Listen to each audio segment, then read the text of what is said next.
Key areas that strengthen labor management cooperation and workplace harmony. A graduate of Masters of Business Administration at the Asian Institute of Management and a Political Science Alumnus of the University of the Philippines, Diliman. He also holds diplomas in Industrial Relations and Human Resource Development from Jose Rizal University. As a certified learning and development and human resource professional, he has designed and delivered impactful programs such as positive employee discipline, effective grievance management, and effective collective bargaining negotiation techniques, and leadership and team development, all promoting collaboration, respect, and shared leadership in organizations. He has served as consultant and trainer for both public and private institutions, including the Department of Labor and Employment, Civil Aviation Authority of the Philippines, Malampaya Energy, and numerous corporations nationwide. His commitment to fostering constructive dialogue, equitable practices, and sustainable human relations has made him a respected thought leader in advancing effective labor management cooperation across industries. And now let's give the floor to Mr. Alfonso Jr.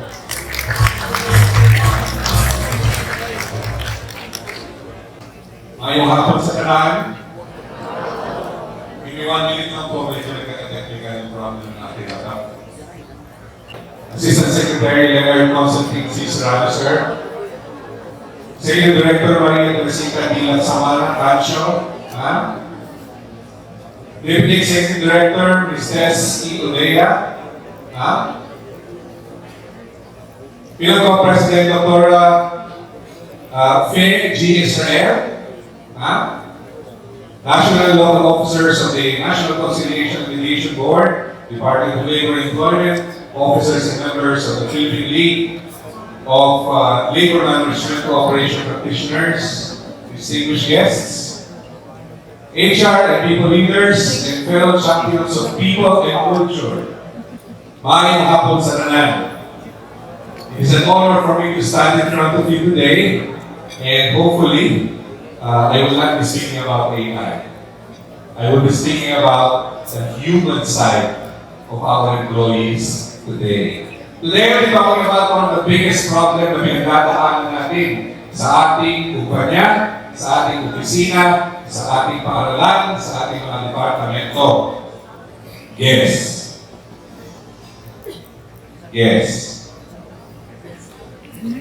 Generation gap.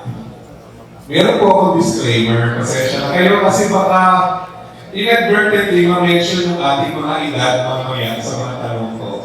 So I hope you don't mind.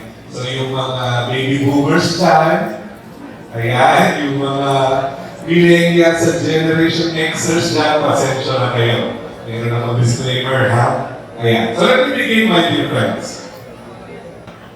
As I said earlier, we will be discussing a topic that's really sensitive and it's really happening wherever we go. Not just here in the Philippines, but all over the world. This question will always bother us. The question will be, how do we build deeper human connections in an era where 4, soon to be 5 generations work side by side?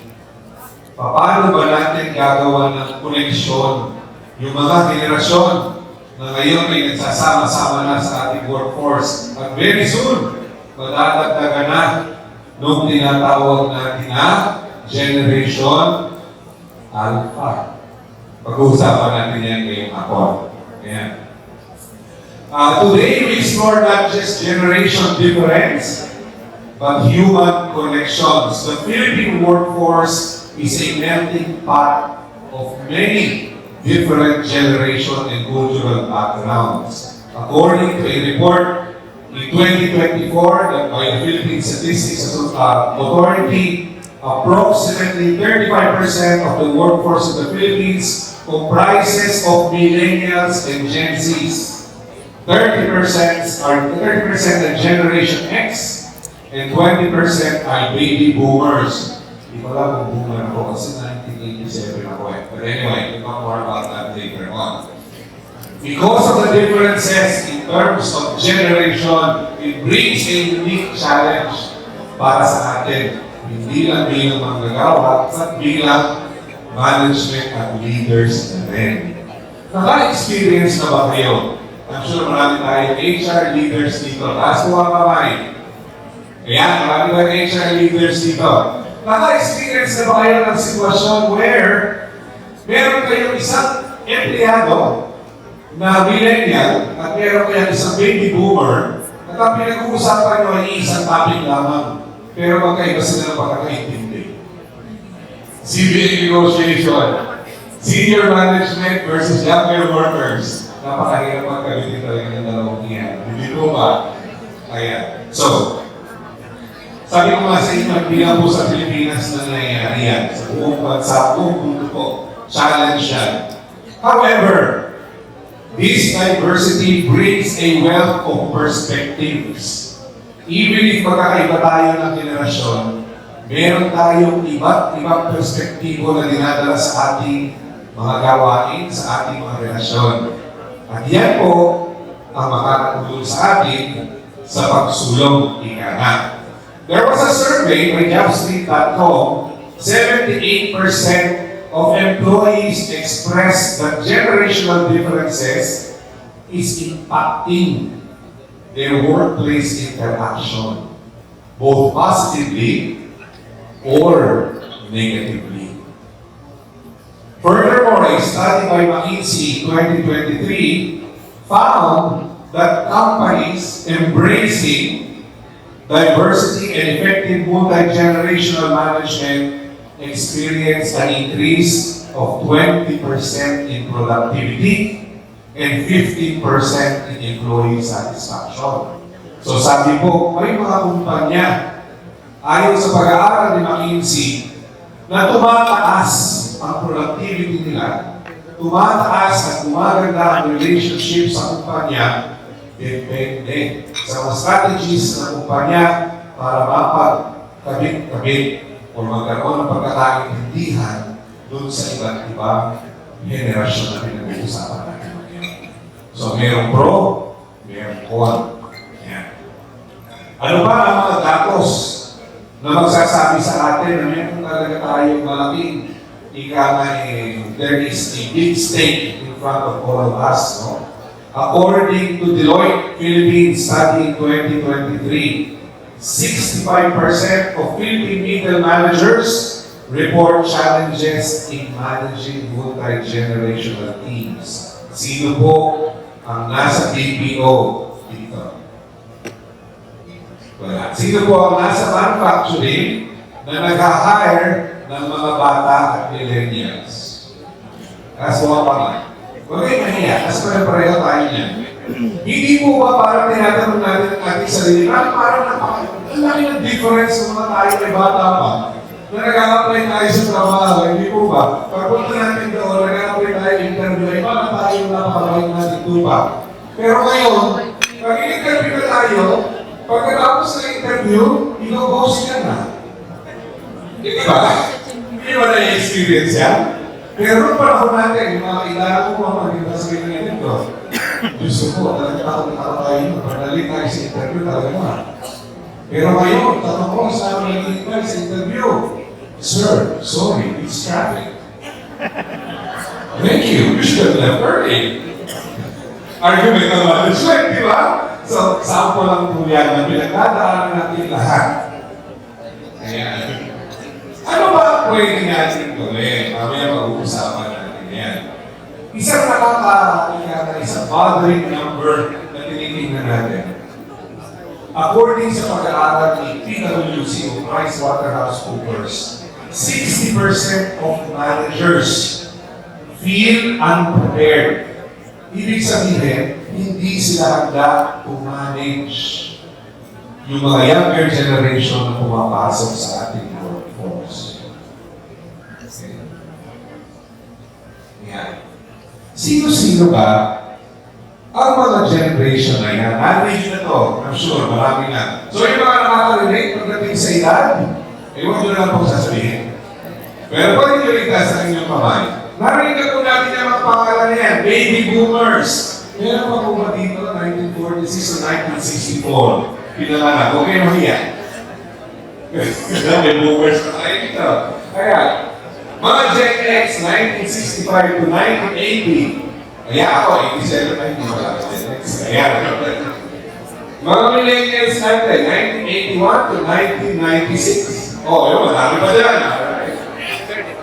Mga Gen Z, 1997 to 2015. Sabi ko sa inyo, lalabas ang edad nyo eh. Pasensya na. Ayan. At very soon, yung mga Gen Alpha natin, 2015 onwards. Kaya ba tayo dito na 2015 onwards? Wala pa, no? Kasi masyado pa silang bata. Nag-aaral pa sila ngayon. Most likely, nasa college na ang mga yan. The next 5 years, papasok na sa workforce yan. Napakalaki ng pagkatayo na nila. Dahil sabi nga ng mga yan, they were born with a silver spoon in their mouth. Ito, Gen Alpha, they were born with technology in their mouth. Si Gen Z at sa millennial, nagsisimula pa ng mga AI, technology, automation, panahon na yan eh. Pero sila, kasi pag-anak sa kanila, may AI na. You can imagine the differences. Mamaya pag-uusapan natin, iba't ibang differences ng mga yan. Sabi nga nila, ang mga baby boomers po, ito yung mga loyal veterans. Talaga naman karamihan po dyan ay nag-occupy ng critical positions sa inyong kumpanya, sa inyong departments, o sa inyong mga offices. Yung mga Gen X po natin, ito yung mga resilient stabilizers. Bakit? Bakit sila resilient? Kasi napagitan sila ng boomers at millennials. Yung boomers, mahihigpit, controlling, kasi sila yung mga department heads ngayon. Samantala yung mga millennials naman, ito yung nagsisimula mag-aaral ng AI, etc. or technology or automation. By the way, hindi po bago ang AI. Noong panahon ko po, nagsisimula pa lang ako ng bata pa lang ako HR, may automation na po. It so happen na AI ngayon ay may advance. It's namin. Kaya. Yun ang mga Gen Z naman, ito ng mga both digital natives, ibig sabihin ay because of the technology nowadays, yung mga Gen Z na yan are already benefiting from the technology. Matanong ko nga po kayo sa maliit na exercise. Sana yung group ko kayo, kaya medyo short na tayo ng time. Ano? Yung pong mga baby boomers natin na taas ng kamay kanina. Tanong ko kayo, what do you consider as major strength of your generation? Huwag po kayo mahiya. Ang mga baby boomer, ano ba ang strength ng mga boomers? Anyone? Any boomer na gusto magkwento? Ayan. Eh mga Gen X, kailan ko yan? Kasi 1970 ako pinanang. Mga Gen X, ano sa tingin niyo ang primary strength ng mga Gen X? Gen X, huwag na kayo mahiya. Kung gusto ko pa may masik na. Tuloy ka natin. Alright. Ano yan namin ba? Wala ba namin? Okay. Ayan. In order for us to understand yung ating multi-generational ecosystem, kailangan natin pag-aralan isa-isa yung mga generations na yan. Bakit po? Dahil sa uli, tatanungin natin ang sarili natin. Paano ba natin i-harmonize itong mga generations na ito? At mababahagi ako ng 5 top companies sa Philippines na naging matagumpay sa pag-harmonize ng kanilang generation gaps. Simulan natin. Sabi ko nga sa inyo, ito ang ating mga boomers, Gen X, Millennials, at Gen Z, at Gen Alpha. Ang mga boomers natin ay very loyal, very experienced, at very resilient. Yung mga Gen X naman natin ay independent, practical, and flexible. Mga Millennials are very competitive, collaborative, at growth-oriented. Yung Gen Z, purpose-driven, mga tech-savvy na yan. Yung Gen Alpha, medyo nagsisimula pa lang. O yung mga Millennials sa Gen Z, tama ba yung description ko sa inyo? Okay, amen. Alright. Importante kung maintindihan natin itong mga personalities ng ating generation so that mapag-aralan natin kung paano natin sila tutulungan magkaintindihan. Simulan natin sa ano ba sa tingin ninyo? I'm sorry. Ayan.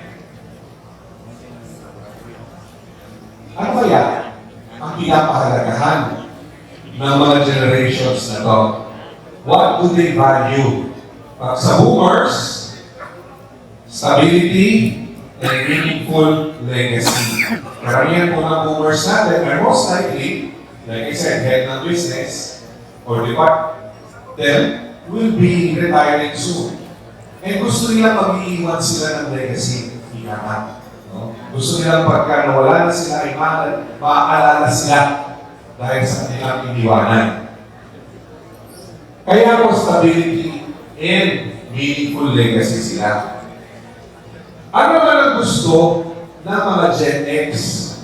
Freedom to work independently and efficiently. Tandaan niyo po, 1965 to 1980 yan. So karamihan sa atin dito ay Gen X. Di po ba? Mahalaga sa kanila ang freedom to work independently at efficiently. Ano pa? Sa millennials naman, gusto nila yung growth, flexibility, and doing purposeful work. Narinig nyo na yung parang sinasabi, kapag naka-hire kayo ng mga younger generation ng millennials, gusto nila merong halaga.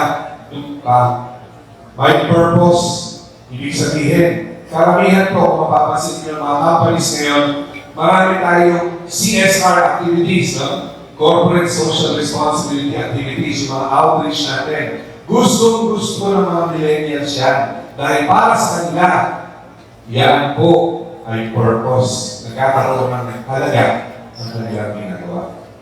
Ayan. Yung mga Gen Z naman, yung mga gusto nila ay feeling included and heard. Ayaw nila yung hihit sa puwera natin sila. Remember, medyo mga bata pa yan, 97 to 2015. Medyo bata pa yan. Kakapasok pa lang sa workforce niyan. Ayaw nila yun.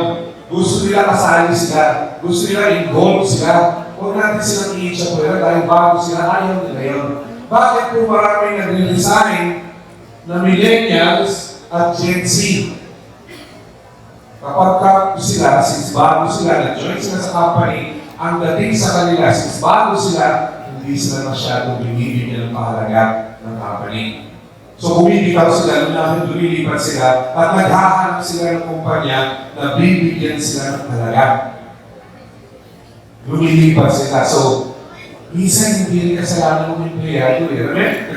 Nag-hire ako ng maraming empleyado sa Asia Brewery. Nagreklamo yung hiring manager ko. Diyo, pag-ginagawa natin yan, after 6 months, mag-resign yan, hindi na makakot ng 6. Ano ba ginagawa niyo sa mga tao? I-empower niyo ba? Tinentrain niyo ba yan? Bibigyan niyo ba ng opportunity to grow yan? Hindi, ayan pa lang sila, growing pa sila eh. And that's where your mistake is. The moment i-engage mo yan, mga batang yan, dapat dito magbakal mo na yan, tuturuan mo na yan, pinapakangat mo na yan, for him to stay. Otherwise, nilipat siya dun sa company na mag-offer sa kanya yan on day 1. Dahil meron mga BPO ngayon, pansinin ninyo, pag in-offer niya, ang laki ng offer. Pero pag join niya sa company, day 1 pa na, back na yan. And then after that, meron na agad training yan, kamat. Eventually, ang babata ng operations manager mo. Ganun sila. Yung mga Gen Alpha, ito medyo hindi pa ito masyadong ikalan proven dahil papasok pa lang sila sa workforce. Ito yung mga employees na gusto yung work-life balance, social impact, and continuous learning. Kung mapapansin nyo, parang pinagsama-sama natin yung apat doon sa ating Gen Alpha. Okay. Tingnan naman natin kung ano ang kanilang pamamaraan ng pagtatrabaho. Ayan. Yung mga boomers, gusto nila clear structure, steady pace, at proven systems. Code of conduct. Bible na rin siya, yes, no? Hindi natin pwedeng baguhin, hindi natin pwedeng baliin, yes, no? Because your leaders are mostly boomers. Okay ba? They stick to structure. Now, code of conduct doesn't always apply. O kailangan natin i-tweak. Hindi mindset ng boomer yan. Mindset ng boomer, ito yan. Ito ang policy yan, itong susundin natin. Tama ba rin? Yan. Pagdating naman sa ating mga Gen X, ang mga Gen X natin ay ayaw sila micromanage. Gusto nila, ini-empower sila gawin ng trabaho nila, ayaw nila binabantayan ang amo nila mula umaga hanggang hapon. Ayaw nila yun. Gusto nila self-led, results-oriented, or results-focused. Ano pa?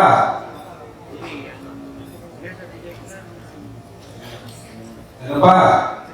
Yung mga millennials, very collaborative yan. Gusto nila mabilis. Ang problema minsan sa ating boomers at Gen X, mabagal. Yes, no? Ang problema naman sa mga millennials, masyadong nagmamadali. Gusto nila, I want it now, I want it fast. Gusto kong promoted na ako ngayon, 6 months, ang regular ako, manager ako. Natatandaan nyo sa Facebook, magkano sa gusto mo, pag nag-apply ka, ano sabi? 20,000. Kasi dalawa kong aso, etc. Eh, hindi pa ba siya nakapasok sa workforce? Nakagraduate pa lang yan. Ayan, typical millennial for you. Next, yung ating mga Gen Z naman. Very flexible. Since technology, papasok na ang ating mga Gen Z, yung asynchronous naging popular during the time of pandemic sa atin, di ba? But asynchronous approaches have been there even before pandemic. Naging sikat lang siya ng panahon ng pandemic dahil hindi talaga tayo makapag-work. Ayan. But during the early days, meron na yan. Ayan. So, yung mga Gen Z, tech-enabled sila at gusto nila mas flexible. Kung pwedeng blended, work from home, work go on-site, or full work from home, or virtual lang tayo, mas gusto nila yan. Again, yung Gen Alpha natin, since sila ay ika ng melting pot na, flexible, digital, and very purpose-driven. Ano ba ba kailangan natin malaman? How do they prefer to connect? Ano ba gusto nila pagdating sa connection? Pag sinabi connection, hindi natin ito yung connection sa internet. Ito ay connections, hindi yung connection sa Wi-Fi. How do they connect with their boss? How do they connect with their peers? How do they connect with one another? Yan. Yung mga boomers natin, connect na ito, yung true or false. Yung mga boomers, mas prefer natin yung face-to-face. Ayan. Kasi sabi natin, mas nakakausap mo, mas nakikita mo yung expression, etc. etc. Mas nararamdaman mo. Ika na. Samantalang yung mga Gen X naman natin, mas gusto nila ay communicate through email, combination of direct and indirect, sabi nga nila. Yung mga millennials naman, ito na, kasi nga technology. Dito na yung ating mga Facebook Messenger, Viber, ano pa ba, Snapchat, etc. Right na, WhatsApp, yan ang gusto nila. So kung kayo po ay magpupunta ng meeting, at ang inyong mga employees ay mostly millennials, ay mas prefer nila yung kanyang needs. Pag-isipan natin. Yan. Ano ba? Yung mga Gen Z, medyo maiksi ang pasensya kasi ng mga Gen Z. Mas gusto nila short form, mabilis na, ayaw naman yung maghapon na meeting. 1 oras, 2 oras. Sabi nga, pag naubos na yung pizza, tapos na ang meeting. Yan, di ba? Kinain natin lahat, tapos na ang meeting. Ayan. Yung mga Gen Alpha naman natin, ayan, very digital na yan. Darating ang panahon, pag pumasok na sila sa workforce, kung kayo po ay hindi pa nasa digital platform, hahanapin yan sa inyo. Sigurado na maghahanap ng mga yan. Dahil yun na sila. Pinanap sila na meron ng technology. Hindi na nila pag-aaralan basically. Dahil pag labas nila, pag nagsimula sila maintindihan ng buhay, may hawak ng cellphone niya. May technology niya. Ano naman ang gusto nila pagdating sa appreciation? Yung mga boomers, gusto nila recognition. Gusto ko ma-recognize yung mga ginawa ko. Yan. Yan, kaya meron tayong retirement programs, meron tayong mga gratuity programs, etc. etc. And of course, since kami yan sa boomers ay medyo aging na, mas gusto nila na mayroong healthcare program ng company. Ano ba? Yung mga Gen X naman, kanina, di ba, sasabi nila, gusto nila mas they can work on their own. Ayaw nila ng ayaw nila ng boss that is looking over their shoulder. So, pag Gen X ang employees natin o mga kasama namin, kung natin, mas gusto nila yung may autonomy pagdating sa trabaho. Pagdating naman sa millennials, career growth at wellness. Pagdating sa ating Gen Z, hinahanap nila yung mental health at suporta sa kanilang program, yung ating diversity and inclusion. Ayan, gusto rin nila yan. And more flexible schedules. Yung mga Gen Alpha, ayan, pinaghalo-halo na yan, pero ang unique sa Gen Alpha, particular sa kanila, yung tinatawag na authenticity. Ibig sabihin, tunay tayo na nakikipag-usap, nakikipag-connect sa kanila. Tunay na tao, hindi naman. Personalized experiences, flexibility, and mental and social well-being. Yan ang hinahanap nila. Kapag naman sa feedback, ano naman ang kanilang hinahanap? Yung mga boomers natin, gusto nila kapag mag-uusap tayo, schedule, performance appraisal, quarterly, year-end. Yeah. Very respectful na pagkatone mo, kasi syempre, while yung mga Gen X, mas gusto nila yung, harap tayo, usap tayo, bigyan mo ng feedback, bigyan ka ng feedback. Pagdating naman sa millennial, gusto ko yung feedback mo sana, hindi ng feedback. Meron din coaching, meron din training. Yan, mas naman hilingin nila sa atin. Pagdating naman sa Gen Z, mas gusto nila yung casual. Sige, usap tayo. Pero mas gusto ko yung casual, over the cup of coffee, or over chat, or over whatever. Messenger, kung ginagamit yun. Mas gusto nila yan.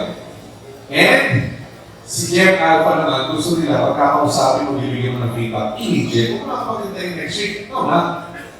Yan sila. And very personalized. Kung mo sasabihan ng masyadong malawak, dapat mo lang yung ginawa ko, yun ang bigay mo sa akin. Hindi yung ginawa ni Pedro. Si Pedro, ginawa ito dapat ginawa mo ito. Ayun na yun. Kung anong ginawa ko, yun sabihin mo sa akin. Ano ba? Ano ba? Ano ba ang mga dahilan kung bakit sila magtatagal o mag-i-stay sa ating kumpanya, sa ating opisina o trabaho? Bakit sila mag-i-stay? Ano ang hinahanap nila? Si boomers, hinahanap nila na gusto nilang igalang sila. Gusto nila ng job security. Yan. At gusto nilang mag-contribute sa experiences ng iba. Kasi pag umalis sila, ay, sa akin yan lumaki, nanggaling sa akin yan, nabuhay ko sa gusto nila yan. Yung mga Gen X naman, gusto nila na pinagtitiwalaan sila. Remember, gusto nila kanina, ayaw ko pinapatay ako. Gusto ko meron ako free na magtrabaho. Kasi gusto nila pinagtitiwalaan sila. Nung nakakataas sa kanila, kung mga kasama nila. Yung mga millennials naman natin, gusto ko may purpose, may dahilan kung bakit ako nandito sa kumpanya dito. Sasabihin ko, may vision, may values. Yes, pero ko rin sa trabaho ko. I remember meron akong isang empleyado, tinanong niya ako dati. Yun, sales kasi ang hawak niya. Ang produktong hawak niya, ay nagbibenta siya ng mga watch. Bago pa dumating itong mga watch na ito, nung unang panahon ko sa mga 10 years ago, uso na yung watch na binibenta sa mga may sakit, particularly matatanda, may diabetes, may heart problems. May isang kumpanya na nagbibenta ng watch na yan. Kapag yung watch na yan ay nagsabi doon sa system, halimbawa, bumaba ang sugar level ni nanay, iti-trigger nyo ngayon yung kumpanya na yun, at yung ahente nun, iti-trigger yung ambulansya, iti-trigger yung ospital, o kung sino man, o yung pamaghanak. Kung halimbawa, additionally ito, may matatandang nadudulas, di ba? Sa banyo. Kapag may aksidente, iti-trigger niya yun, lalo na pagka may vibration. Pag nagkaroon ng dulas, nadulas si nanay, ititrigger niya yung health program. Lumapit sa akin yung empleyado na yun, bago lang siya, yun, mahirap magbenta nito eh. Kasi ganyan. Totoo naman po, mahirap magbenta niya. But, ang sinasabi namin palagi sa kanila, you are not selling a product. You are saving a life. Hindi pa. Dahil kung wala yun, kaya paano malaman sa nanay na doon sa banyo? Bukol yun, ang stroke yan. Ay, ganun ba? Yes. Binibenta ko ang isang produkto that will save a life. That, my dear friends, is putting value into what they do. Manufacturing. Food and beverage. Bakit nagkaroon ako sa plant na? Oo nga, 95, sumasama ako. Pero hindi ko iniisip kung saan pumupunta yung pagkain ginagawa ko sa plant. Pumupunta yan sa milyon-milyon Pilipino na nakakailangan ng nutrients na nagagaling sa produkto ginagawa ko. Ganon po ang gusto ng mga millennials. Yung ating mga Gen Z, gusto nila visible sila. Ayaw nila binidema sila. Gusto nila binibigyan sila ng pagkakataon. Yan. Gusto nila yun. Gusto nila ng safe and free to contribute their ideas. Gusto nila mag-contribute dahil mga bata pa yan eh. Talagang mga aspiration na yan. Gusto nila magbigay ng opinion. Gusto nila magbigay ng suggestion. Ang problema sa management. Okay, thank you for your suggestion. Next. Management. Okay, wala. Siyempre, management din ako, di ba? But, some companies are close to that. Kaya nauubos yung mga agencies nila. Ano ba? Yung ating namang mga Generation Alpha, gusto nila na naka-ignore sila. Ayan, palagi silang nandyan, nag-i-interact sila, gusto nila gumagawa ng mga content. Sino ba dito? Ano ba? Nasa kamay, Torrel, ano yan? Nag-vlog, nasa kamay. Pero kasi gumawa ng content. Ayan. Yung mga Gen Alpha, gusto nila yan. Gumagawa sila ng content. In the context of work, paano natin i-maximize yung mga Gen Alpha na yan? Para yung ating trabaho, yung ating ikaray, yung ating kumpanya, yung ating produkto, yung ating benta, paano natin gagamitin na kanilang hilig na yan para tayo yun. Ano ba? Tingnan naman natin kung ano ang bumabali ng tiwala nila. Sabihin naman true or false ha? One, ang mga baby boomers, ayaw nilang minamicromanage. Tama na rin. Pag minamicromanage mo mga boomers, babalihin mo ang tiwala nila. Gen X, ayaw nila ng mabagal. Ayaw nila ng masyadong maraming rules. Instruction. Yung mga millennials, ayaw nila na hindi sila binibigyan ng feedback.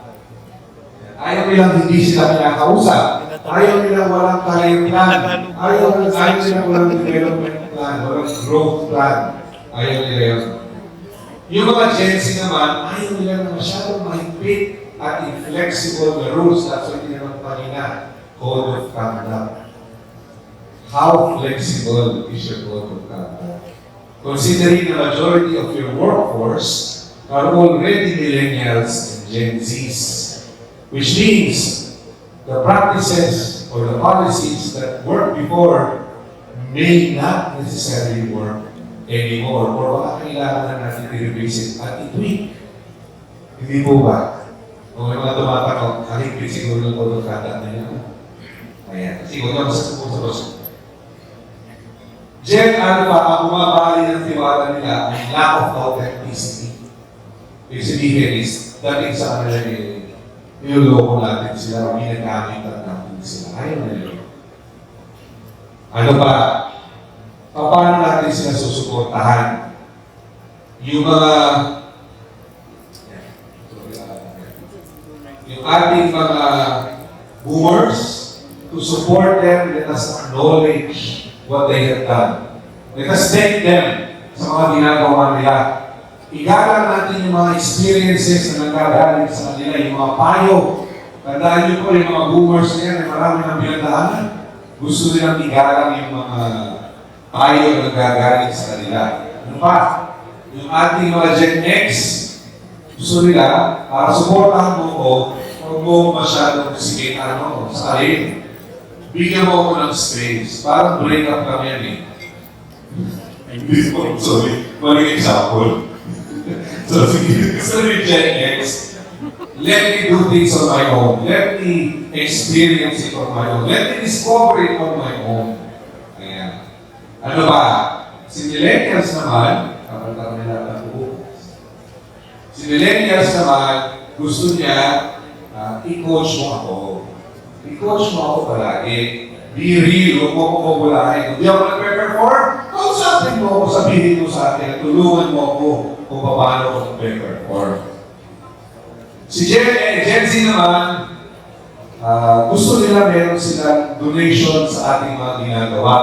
Invite input, humingi ka ng suggestion. Gusto nila magbibigay sila ng mga suggestions. Ayan, no? At si Gen Alpha naman, mas gusto niya or encourage na sila ng open conversation. Yung mga bata na yan, mas preferred nila yung mag-usap tayo ng apatan, totohanan.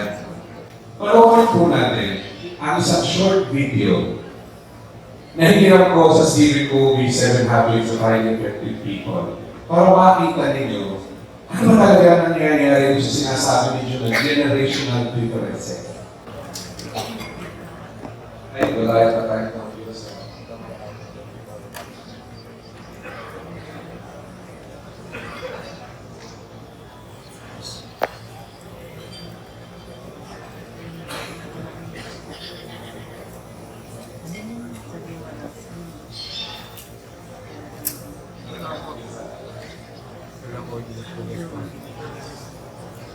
Sige, balikan na natin yung video natin mamaya. Balikan natin. Balikan natin yung video natin mamaya. Doon sa video natin, makikita nyo kung mamaya panoorin natin siya ulit.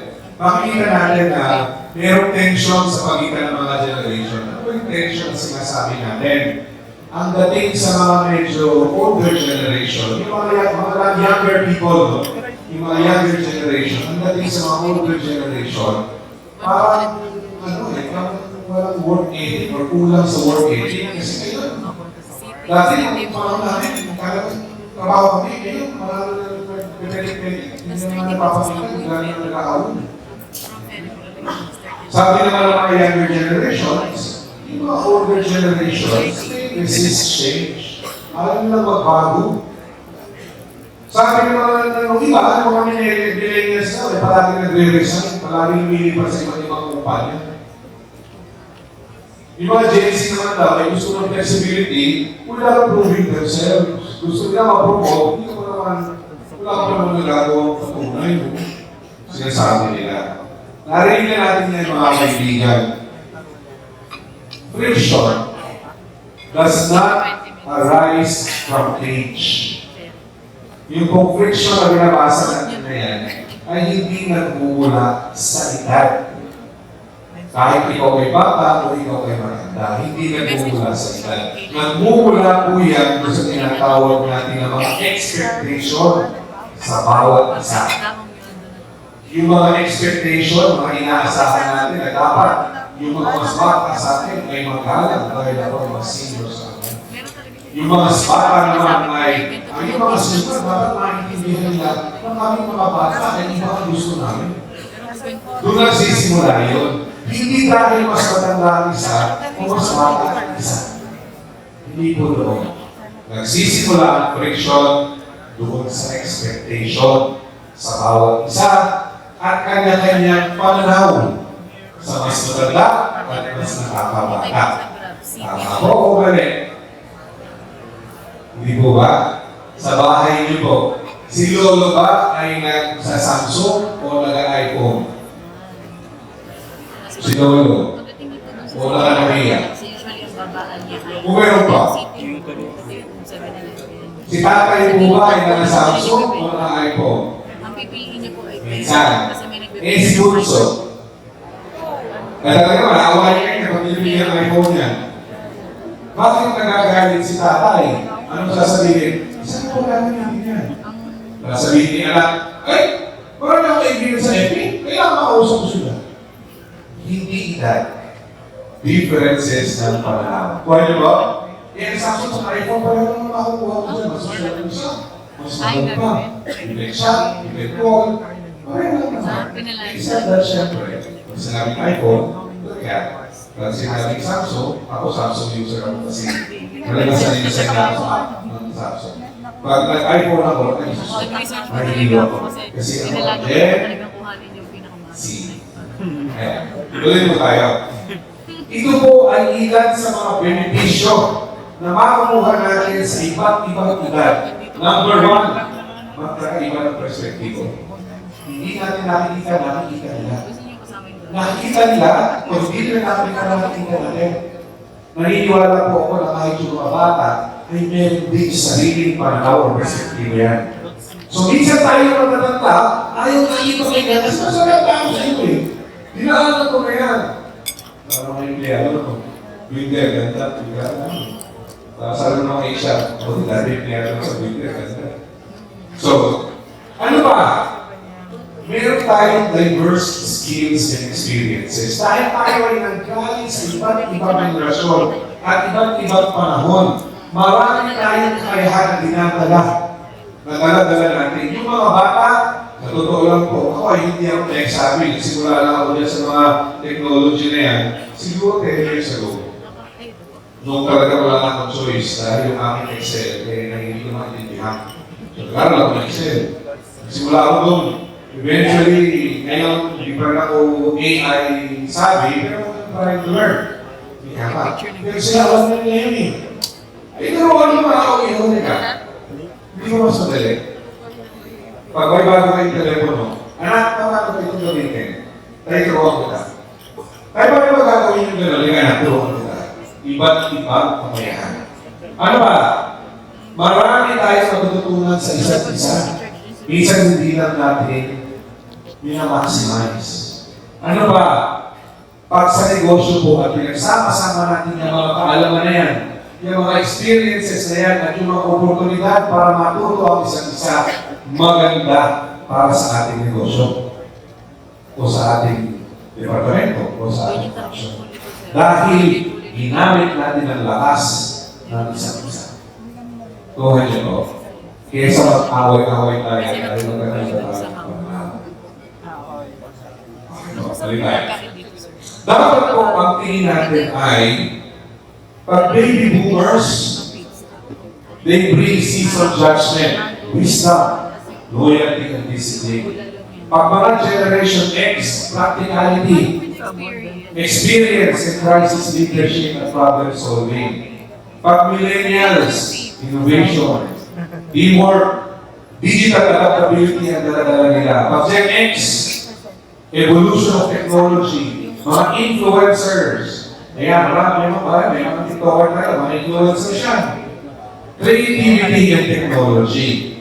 Remember, my dear friends, ang innovation po ay nangyayari when wisdom and curiosity meet. Ako, ito talaga. Ayan. Innovation happens when wisdom and curiosity meets. Bakit po tayo nagkaroon ng gulong? Gulong. Noong panahon na yun, walang gulong.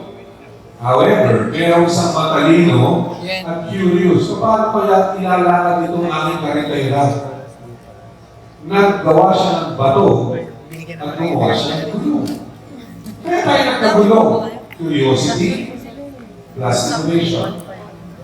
Tuhan ba?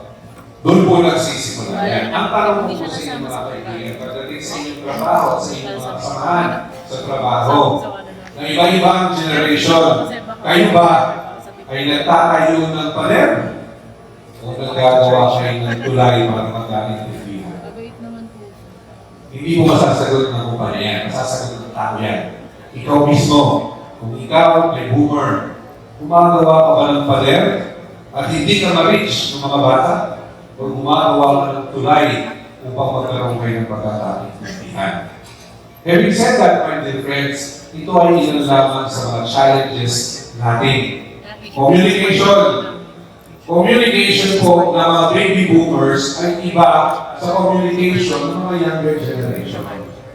Pagdating na lang po sa technology, yung mga baby boomers, medyo mas gusto nila, ito ang teknolohiya. Hindi kami masyadong sanay sa mga bago. Pagdating naman po sa makikipag-usap, mas gusto namin formal. Kaya kasi mga bata, mas gusto nila, hey man, what's up?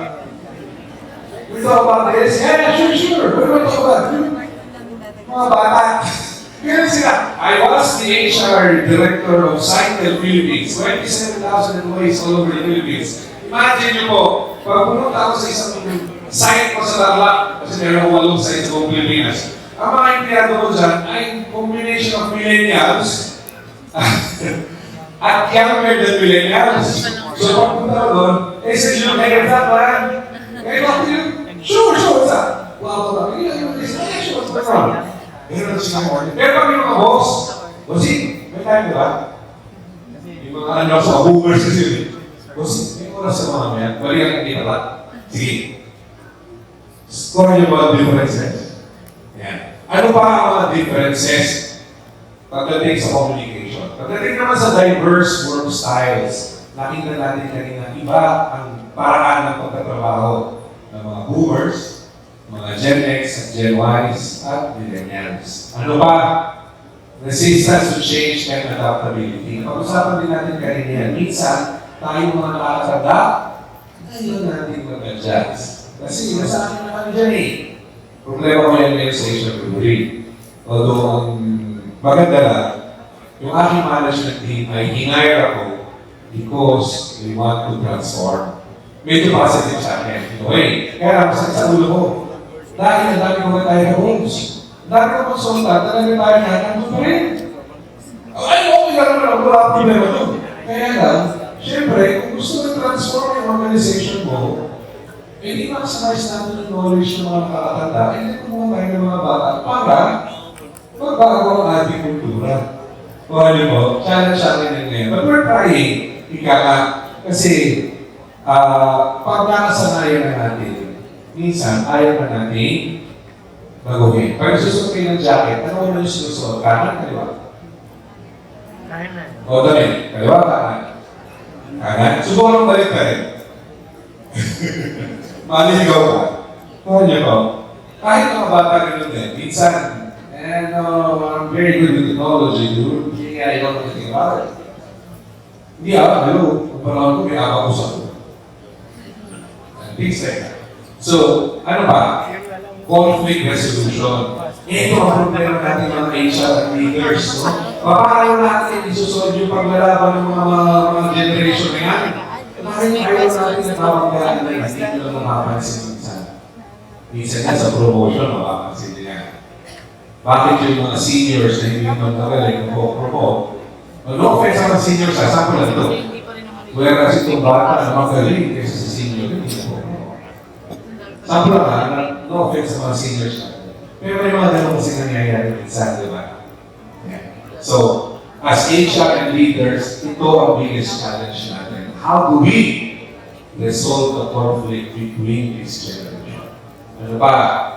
Ang problema, walang sapat na training para dito. Sa totoo lang po, it's only recently, in the recent 5 years or less than 10 years, nagsimula yung mga training tungkol dyan, pumasok yung mental wellness. Nagsimula tayo mag-train ng mga managers kung paano makipag-deal sa mga bata, kung paano makipag-usap sa mga nakabata. Pero din yung mga nakabata, nagsimula tayo yung tinatawag natin na diversity and inclusion. Doon tayo nagsimula kung paano ka makipag-usap sa isa't isa. Kung ikaw ay member ng LGBTQI community versus another community na straight, nagsimula yung mga trainings dyan, nagkakaroon ng pag-uusap, nagkakaroon ng mga skills development, nagkakaroon ng techniques kung paano maiiwasan yung conflict. Recent lang yan, siguro in the last 10 years nagsimula yan.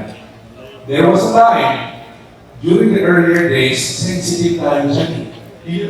Correct me if I'm wrong, admit it or not. There was a time, the mga earlier days pa, yung diversity and inclusion, medyo hindi pinag-uusapan sa kumpanya. Sa panahon ngayon, Maintain na ng HR yan, API mo na yan. API nila ang diversity and inclusion, yes or no? Dapat ganito maraming babae ang nasa management team. Dapat yung ating mga communities, tulad ng LGBTQI communities, dapat may role sila sa employee engagement, dapat may role sila sa culture building, etc. etc. Recent nila po yan. Kaya nagkakaroon na ng mga improvements sa panahon ngayon. Sa Pilipinas, ang ating kultura ay medyo unique. Sa ating bahay, meron tayong mga nanay at tatay na medyo boomers at meron tayong mga anak na alpha at in between. Pero, nandun pa rin yung pag-isama at respeto. Di ba ba? Sa bahay natin, sa pamilya natin, nangyayari yan. Kahit magkakaiba ng generasyon. Meron pa rin tinatawag ng mga traditional values, no? Kahit tayo ay iba't ibang henerasyon sa bahay, yung paggalang sa magulang, yung mga magulang paggalang sa mga anak, nandun pa rin yan, hindi pa rin nawawala yan. Kasi Pilipino tayo eh. Yan. At sa panahon ng digital, ika environment, kahit tayo ay tech-savvy, pag sinabi ni nanay na uuwi pa rin kayo. Hindi ba? Totoo, hindi. Pag sinabi ng nanay, uuwi pa rin kayo. Filipino values pa rin yan. So kahit meron tayong technology, kahit meron tayong AI, the Filipino values remain strong. Tama po ba? Ginagalang natin ang mga magulang natin. Tama po ba? Kung ano ang inuutos nila, sinusunod natin. Saan kasunod natin eh? Meron din sila. Pag nagpayo tayo sa kanila, dahil sila-share natin, may kasi ganito sa mga panahon ngayon, ganyan. Yung mga magulang natin, ay intindihan nila tayo. Noong mga panahon ng bata ko, may sagot na nila yung kapalo. Pero ngayon, yung mga anak ko, talagang hindi ganyan. Sa ganito yung panahon, ganito yan. Kasi they know it better than me. Kuha niyo pa ngayon si Frances. Pero sa ating pamilya, ano pa? Cultural courtesy remains very strong. At because of that cultural courtesy sa bawat isa, hindi lang sa pamilya, at sa kapwa natin, no? Nandun pa rin siya. So, ayon ng AI, nothing can replace the human touch. Right, ba? AI will help us, but the human touch remains. Alright, tuloy po tayo. So, ano ang challenge sa atin? Mga HR, mga leaders ng kumpanya, at iba't ibang sangay ng pamahalaan, lalo na sa project. Ano ang challenge natin? Ang challenge natin ay kailangan natin tulungan na gawing future-ready ang mindset. Hindi lang ng management, but mindset also of our employees. Kailangan natin turuan. Kailangan natin tulungan na mabago ang mindset. Dapat ang tinitingnan natin, ang future ng ating workplace ay values-driven pa rin. Kahit may AI, values-driven pa rin. Tech-augmented, hindi po natin maiiwasan. Technology will be there whether we like it or not. It will not go away anytime soon. Therefore, we maximize technology without sacrificing the values that we believe. Okay ba? Ano ba? Dapat human-centered pa rin. To do that, ito po ay dapat nating gawain. Tayo, bilang HR leaders at mga leader ng kumpanya, iba't ibang sangay, tayo ay magiging culture architects. Ibig sabihin, alam natin kung ano ang ating pagkakain ng iba. Pag-aralan natin at paano natin siya gamitin. Tayo po ay magiging talent futurist. Ibig sabihin nun, hindi dahil sa tayo ay boomer na ngayon, hindi natin pag-iisipan, okay, sa susunod na 10 taon, ano ba ang tinitingnan ko sa grupo ko, sa kumpanya ko? Ano ba ang tinitingnan natin? Also, we need to be digital human bridges. Alam ko, minsan nakakainisan talaga ng matanda at bata, pero tatandaan natin palagi. Dapat human bridge tayo. Dahil pag nilagyan natin ang pader, paano na? Hindi ko ba? Nag-overtake natin, ay, maging Terminator na yung movie, di ba? Pero pag tinanggal natin yung human side of things, dapat tayo ay champion of well-being and performance alignment. Ayan, ito po ay mga suggestions. kung paano natin i-harmonize yung pagkakaiba-iba ng mga henerasyon sa ating kumpanya. Number 1, flexible communication styles. Number 2, cross-generational mentorship. Number 3, focus on shared values, not age. Offer choices, not conformity.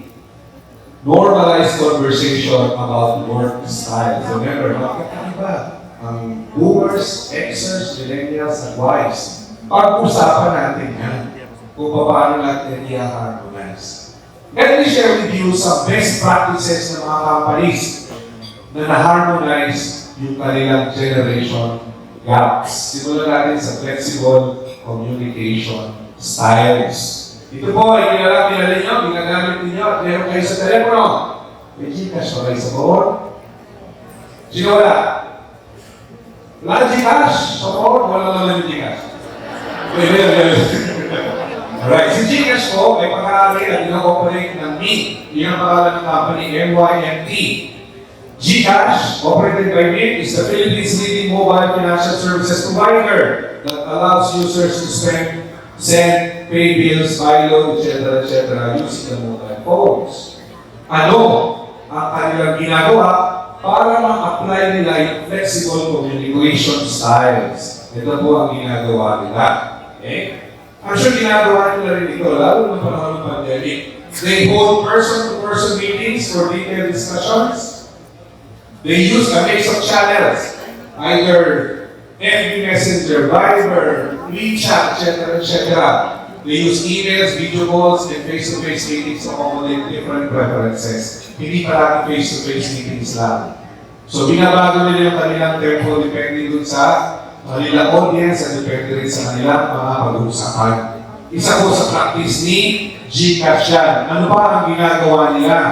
Nag-conduct sila ng tinatawag na regular check-in sa kanilang performance appraisal. Kailan ba kayo nag-performance appraisal? December na. Tapos na ba kayo? Sa appraisal nyo? Yung iba, yes. Yung iba, hindi pa. Yung iba, may increase sa January. Ay, kung meron. Ay, wala increase. Okay. So usually, ang ginagawa natin pagdating ng December, saka tayo nag-uusap about performance. Sa Gcash, ang ginagawa nila, regular checkpoint yan. Hindi lang po year-end, hindi lang mid-year. May quarterly checkpoints pa yan.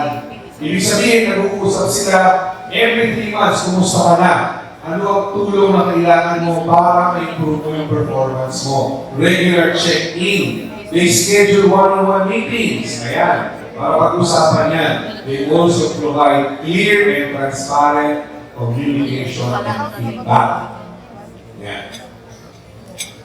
Pagdating naman sa cross-generational mentorship, isang malaking BPO company sa Pilipinas, Telus.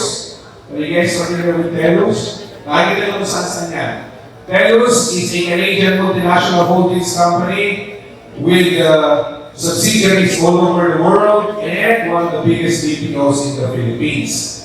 To encourage cross-generational mentorship, anong ginagawa nila? Meron sila tinatawag na peer-led learning model. Ibig sabihin, tayo ay magka-level, pareho tayo ranking 5, pareho tayo operator. Pero mas matanda ka, mas bata ako. Yun yung tinatawag nila peer-led learning. Nagtuturuan sila.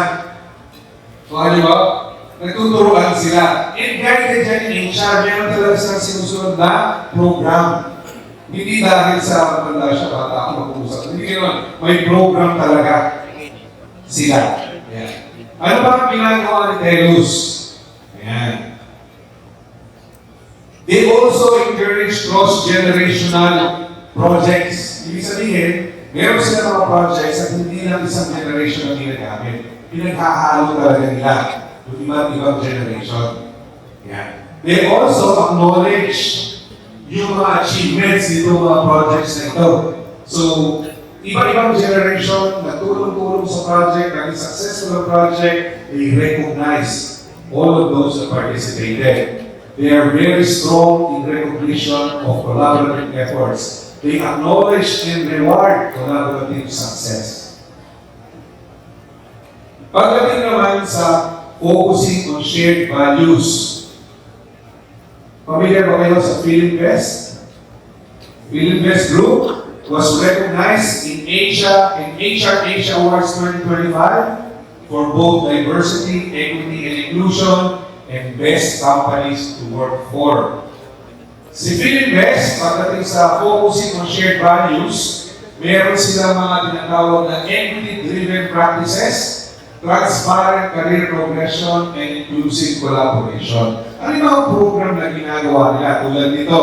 Meron silang people program na tawag nila ay PhilipBest Live at PhilipBest Leap. Yung PhilipBest Leap po ay development program. Regardless kung anong edad mo, pwede ka mag-undergo ng leap so long as you are recognized as a talent of the organization. Ayan. They also foster a respectful and inclusive culture. Ayan. They challenge stereotypes. Ano yung ginagawa nila? They avoid making assumptions about individuals, about their generation, and their action. They always encourage empathy. Empathy. Narinig nyo na yan. Empathy. Lalo na nung panahon ng pandemic. Empathy. Ano ba ang empathy? Putting yourself in the shoes of the other person. Trying to understand where he's coming from. Kung ano po? Empathy. Sa PhilipBest, napakalakas ng program nila on empathy. Ibig sabihin, iniiwasan nilang humusga agad sa tao depende sa kanilang edad, gender, etc. Kung ano po, ganon sa PhilipBest. They also create psychological safety. Pwede kang magsalita, pwede kang magtanong without being offended kung kausap mo. Kasi para sa kanila, valid ang tanong mo. Kahit yan ay offensive. Ganon sila mag-encourage ng tao para magtanong. Pagdating naman dun sa ating offering choices, ay kilala nyo naman si Ayala. Ayala is one of the oldest and largest diversified conglomerate in the Philippines. Kilala si Ayala for implementing the culture of flexibility at team level. Team level, ha? Ibig sabihin, operations, department level. Culture of flexibility. Anong ginagawa nila ni Ayala? Ayala, i-encourage niya yung personal work style preferences. Pinag-uusapan yung work style preferences together with managers. Ibig sabihin, uupo sila, sir, ito ang aking, tayo sa isang pagka-araw, antok tayo eh. Diba? Morning person, evening person, may mga gano'n, di ba? Pinag-uusapan nila yun, sir, ang evening person. Okay lang ba ang worship ko ay ganito? If it's workable, they allow it. If it's not, we find ways to fix the kama. Ano ba ang ginagawa ni Ayala? Leadership programs, gumagawa sila to emphasize inclusive communication. Rather than management ang magsasabi, ganito ang ginagawa ni Ayala. Minsan sila pag management, sasabihin natin, ay hindi, ganyan talaga dapat gawin. Yan ang sabi ng management. Si Ayala hindi ganun ang approach. Ang approach ni Ayala, these are the general directions. Pag-usapan niyo management, down the line, paano kayo makapag-adapt at ma-achieve pa rin yung ating direction. Tuhan ito. Ayan, ganun si Ayala. Tapos, meron pa silang ginagawa. Ito, medyo napaka-aggressive ito. They create a program, no? Meron silang 3 days in the office policy, and the remaining days work from home. Depende rin sa industriya, syempre. Pag nasa manufacturing, alam nyo naman kung hindi pwede. But, hindi naman nila yung mga functions na pwede. Kung manufacturing na, medyo mahirap yun. Dahil kailangan, para pag-dahil na yun, yung tayo. Kasi manufacturing.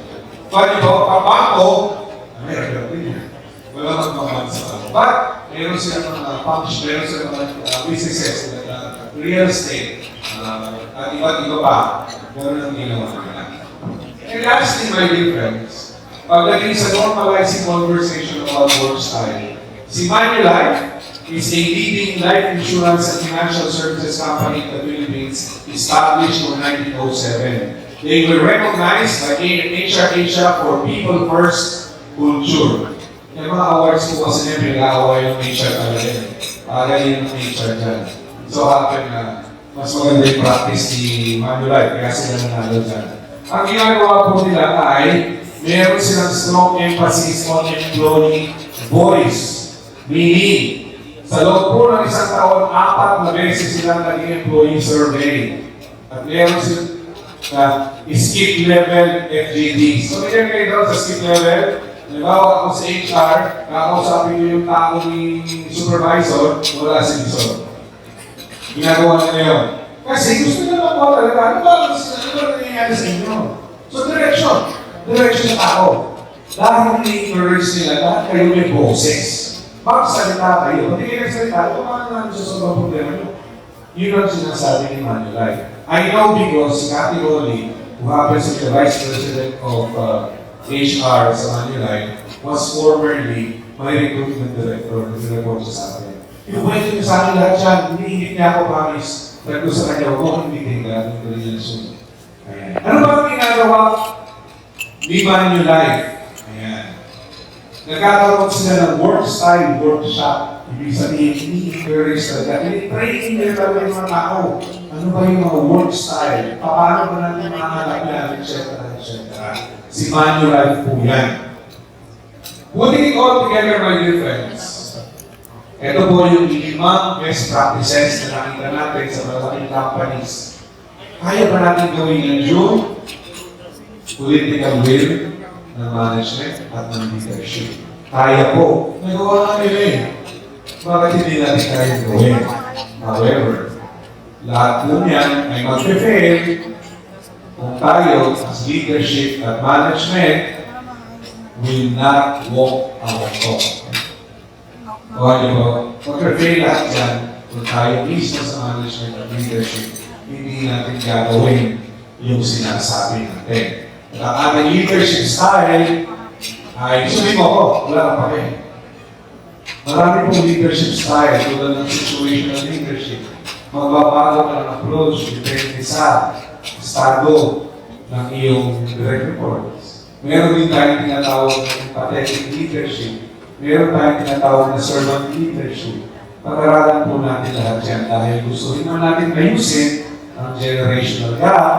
Hindi po yan mangyayari kung tayo ay kwento lang. To close, generational diversity is not a problem to solve. Hindi po ito problema na dapat sundahin. Ang generational diversity is a strategic advantage. Pagka po kayo tuturo ng strategic planning sa mga management, bilang ako sulat ng tanong. Lagi ko sinasabi sa kanila yan. Hindi yung problema ang tao. Pag-aralan nyo yung mga tao nyo para sila ay maging part ng strategy ninyo. Tulad nito, it is not a generational problem, is not a problem. It is a strategic advantage. The challenge is not that generations are different. The challenge is that organizations often fail to intentionally connect them. Ang problema ng mga management, ng leadership, hindi nila pinag-aaralan at hindi nila pinukolekta. Iniisip nila problema. Hindi po. Tulad ng mga 5 companies na napakalaki, pinag-aralan nila at kinonekta nila at maging successful sila. Kung kaya nilang gawin, kaya din po natin. So today, we reframe the generational difference from a workplace tension into a powerful engine for innovation, empathy, and shared growth ng bawat isa. Hopefully, my dear friends, I was able to share with you some thoughts, and hopefully, you will bring these thoughts to your management and to your teams and start looking for a better working relationship with a different generation. Thank you so much.